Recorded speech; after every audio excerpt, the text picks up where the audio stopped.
উদ্দেশ্যে এবং নবীন সাংবাদিকদের উদ্দেশ্যে দিক নির্দেশনামূলক কিছু কথা বলবেন। আমি শুরুতেই কিছু দিক নির্দেশনামূলক কথা বলার জন্য বিনয়ের সাথে অনুরোধ করছি প্রতি প্রেস ক্লাবের সংগ্রামিত সাধারণ সম্পাদক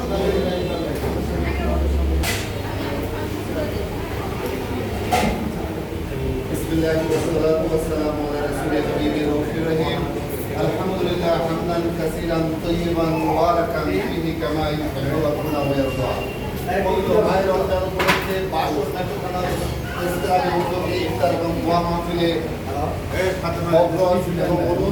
সকল সাংবাদিককে জানাচ্ছি আমার পক্ষ থেকে আন্তরিক শুভেচ্ছা, অভিনন্দন এবং মোবারকবাদ। আমি শুরুতেই শুধু করতে যাচ্ছি কবি ফজলুল আহমেদের তোরা চাস না কিছু কারো কাছে খোদার মদত ছাড়া, তোরা পরের উপর ভরসা ছেড়ে নিজের পায়ে দাঁড়া। আর যে মানুষ জানে সে কোথায় যাচ্ছে, দুনিয়ার মানুষ তাকে কিন্তু পথ ছেড়ে দেয়।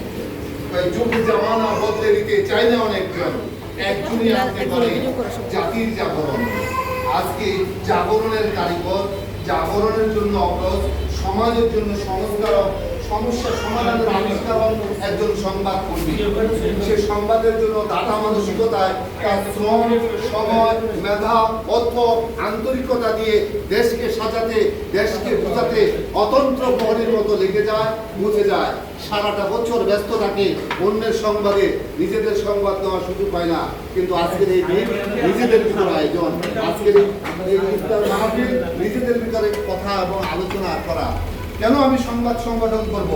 সংবাদ সংগঠন হলো একটা বটগাছের মতো, যেখানে একটা অনেকে আশ্রয় নিতে পারে, ছায়া নিতে পারে। কারণ একটা ব্যক্তিকে কিন্তু টার্গেট করতে পারে বাঘ, সিংহ, ক্ষিপ্ত গতিতে। কিন্তু একজন সংবাদকর্মী যখন সমাজের অসংগতির ভিতরে লড়ে, সমাজের যারা খারাপ লোক তারা কিন্তু একজন সাংবাদিককে গ্রাস করতে চায়।